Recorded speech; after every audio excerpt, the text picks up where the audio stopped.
ইব্রাহিম ইবনে আদহামের কথা অনেকেই শুনছেন, আপনাদের হয়তোবা এই ঘটনা আমি আগেও শুনিয়েছি। ইনি বলখের বাদশা ছিলেন, সমস্ত রাজত্ব ছেড়ে চলে গেছে। যখন বুঝে আসছে যে আমার এই রাজত্ব দিয়ে লাভ নাই, আমার আবাদুল আবাদের জিন্দিগি, আজীবনের জিন্দিগি যেখানে থাকবো, এই রাজত্ব চালিয়ে আমি সেখানের জন্য আমার 2 পয়সার লাভ হবে না।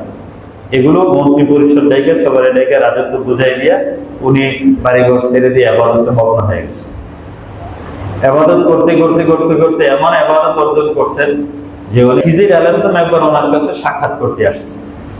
যারা ইবাদত করতে করতে একটা পর্যায়ে চলে যায়, তখন খিজির আলাইহিস সালাম তাদের সাথে সাক্ষাৎ করে। সাক্ষাৎ করলে তাদের অন্তরটা আরো বিগলিত হয়, আরো নরম হয়, আরো বেশি ইবাদতে উৎসাহ জন্ম হয়।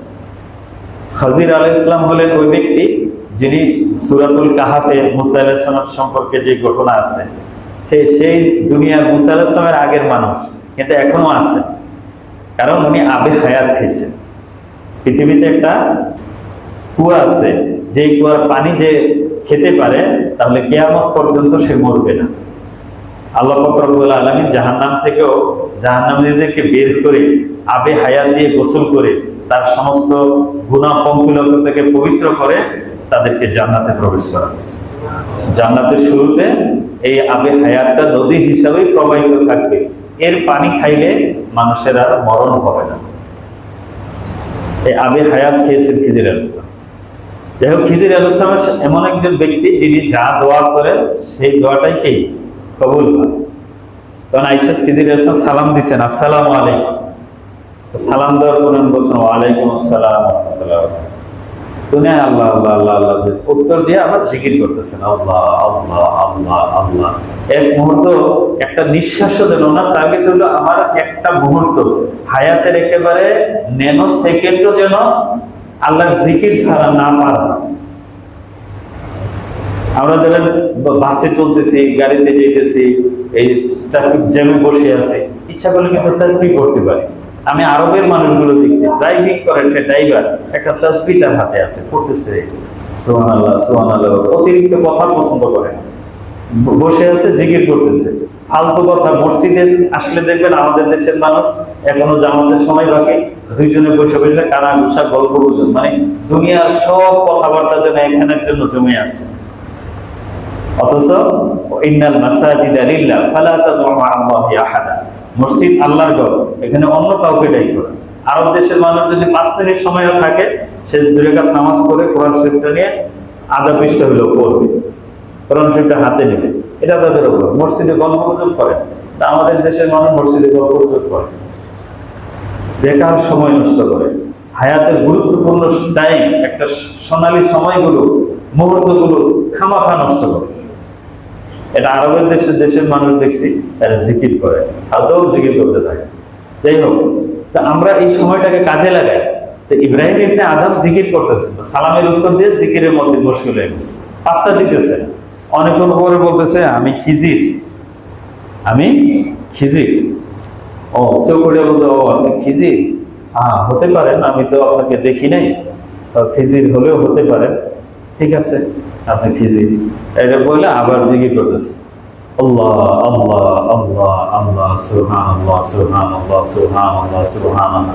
ওনার সাথে খিজির আলাইহিস সালাম আসছে, ওনার সাথে যে কথা বলবে এটাও উনি, অথচ আল্লাহর বুজুর্গরা দোয়া করে আল্লাহ খিজির আলাইহিস সালামের সাক্ষাৎ একটু আমারে পাওয়াই দিয়ে, কারণ ওনার কাছ থেকে যেই দোয়া করে সেই দোয়াই কবুল হয়। তো খিজির আলাইহিস সালাম বলতেছেন যে আমি খিজির, আমার কাছে দোয়া করানোর জন্য আল্লাহর ওলিরা আল্লাহর কাছে চায়, দোয়া করে, আমি আসছি আপনার সাক্ষাতে, আপনি পাত্র দিতেছেন না। আমি তো যে কোনো দোয়া করলে দোয়া কবুল হয়, তাহলে আপনি তো আমার সাথে দোয়া করাইতে পারেন। ও আচ্ছা, আপনি দোয়া করলে দোয়া কবুল হয়, আচ্ছা দোয়া করেন তো, আল্লাহ আমাকে নবী বানায় দেখ। এটা কেমন কথা বলেন, নবী কি হয় নাকি? নবী তো হবে না, নবীর দরজা তো শেষ, নবুয়ত খতম।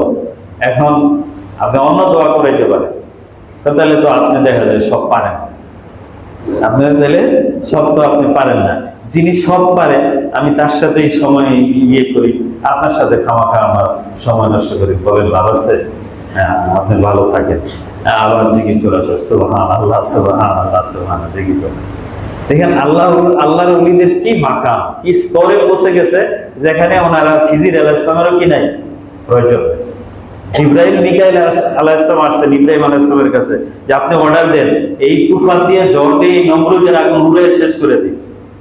ইব্রাহিম আলাইহিস সালাম বলেন প্রয়োজন নেই, যে আল্লাহর জন্য আমি এই আগুনের মুখোমুখি হয়েছি ওই আল্লাহ তো আমারে দেখতেছে, আমার জন্য ওই আল্লাহই যথেষ্ট। বলে সুবহান।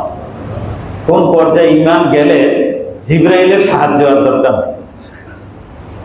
আগুনে পড়ছে তখন আল্লাহ ডাইরেক্ট সাহায্য কুলনা ইয়া নারু কুনি বারদা ওয়া সালামান আলা ইব্রাহিম, শান্তিময় হয়ে গেছে আগুন। এজন্য আল্লামা ইকবাল বলেন খুদি কো কর বনা দে ইতনা कि हर तकदीर से पहले खुदा बंदे से खुद पूछे बता तेरी रिजा क्या है। তুমি নিজেকে এমন উচ্চ আসনে নিয়ে যাও, তুমি এরকম করে নিজেকে গড়ো যেখানে তোমার ব্যাপারে সিদ্ধান্ত নেওয়ার আগে তোমার ইচ্ছাটাকে আল্লাহ জানতে চাবেন। বলে সুবহানাল্লাহ।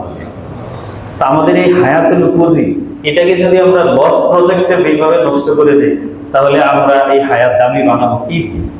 ব্যাটারি চার্জ দিলে তো এটা চার্জ হবে। এই জিকির হলো চার্জ, ইবাদত হলো চার্জ। চার্জ দিবেন এটা দামি হবে, চার্জ দিবেন না এটা মাটির একটা শুধু ঢিলা বা টুকরা হয়ে থাকবে। এই মানুষ হীরার টুকরা হয়ে যেতে পারে, ফেরেশতাদের চেয়ে উপরে চলে যেতে পারে যখন সে এই হায়াতটাকে কাজে লাগে।